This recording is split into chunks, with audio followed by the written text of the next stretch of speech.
Bonjour à tous et bienvenue sur boursicoté.com pour cette nouvelle analyse technique Forex, matières premières et crypto-monnaie avec une paire de devises euro-dollar qui continue à vouloir poursuivre ici à la hausse en revenant ici tester donc cette zone des 1.0880. On est en gros venu tester la zone de point haut que nous avions eu ici dans le courant du mois de mai. Donc globalement, si on poursuit ici et que l'on casse cette zone, ce sera un signal qui validera plutôt la sortie ici de cette dynamique baissière par cassure de la résistance oblique. On avait vu que cette zone justement des 1.0880 était déjà la zone que nous avons ici de point haut de ce dernier contact avec cette résistance. Donc ce n'est pas un hasard si on vient échouer ici à 2 reprises sur celle-ci. Maintenant que les tests ici sont en train de s'accélérer, on pourra avoir une cassure ici avec comme objectif une poursuite donc sur 1.10, mais aussi au-delà, puisque nous avons une prochaine résistance ici 1.1090 qui correspond peu ou prou à un report d'amplitude que nous avons ici entre 1.0880 et 1.0630. On a 250 pips. Si on rajoute les 250 pips ici, on est à 1.1130, donc légèrement au-dessus.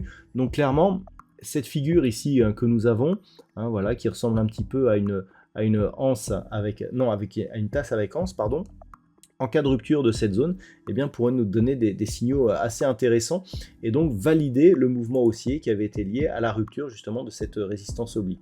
Donc on observera ce qui se passe autour de cette zone des 1.0880. Si la cassure était observée, on aurait un signal haussier assez important. L'invalidation viendrait d'une cassure ici de cette zone des 1.08.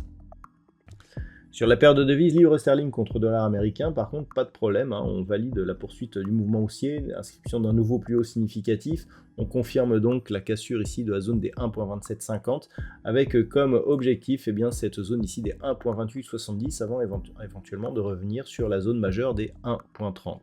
Donc pas grand chose à dire sur cette paire de devises, on est toujours sur une dynamique qui reste haussière.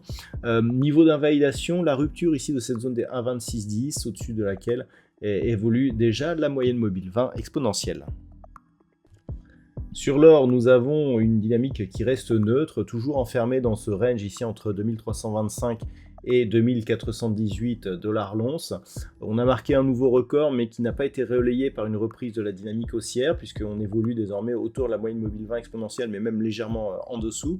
Donc tant que l'on est au-dessus de 2325 $ l'once, on n'a pas de vulnérabilité à court terme. Par contre, sur rupture de cette zone, et notamment de cette zone ici, des 2285 voire 2280 $ l'once, là on aura un signal de retournement. Donc pour l'instant, neutralisation, mais au sein d'une dynamique qui reste à préférence haussière. Au niveau du WTI, il semblerait que l'on s'apprête à sortir ici de cette dynamique baissière. Alors il y a peu, je vous indiquais que le nombre de tests ici sur cette zone des 76,20 $ le baril, le fait que cette zone ne soit pas cassée, si on repassait au-delà des 80, pouvait nous donner un signal de retournement qui pourrait nous redonner comme objectif la zone ici des 84, voire légèrement supérieure.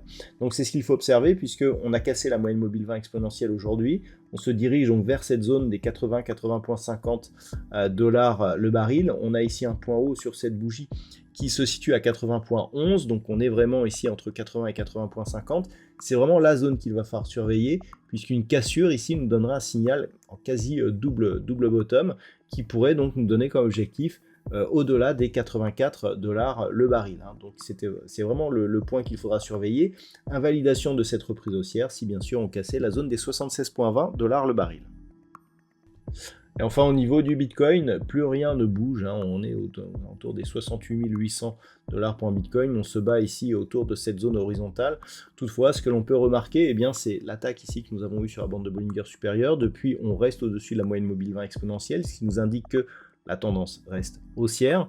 Donc petite préférence haussière, mais qu'il faudrait confirmer en cassant la zone ici de 74 000 $ pour un Bitcoin, ce qui donnerait donc un nouveau plus haut historique et donc un signal de poursuite de cette tendance haussière.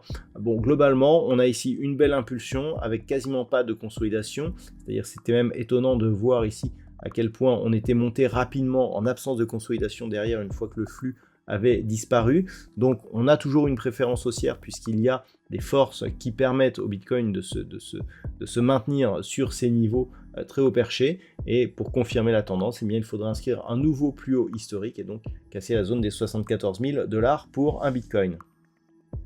Voilà donc ce que l'on peut dire sur l'analyse technique de ces principaux actifs de marché. Je vous souhaite de passer une très bonne soirée et on se retrouve donc dès demain pour d'autres analyses techniques, toujours sur le site boursicoté.com.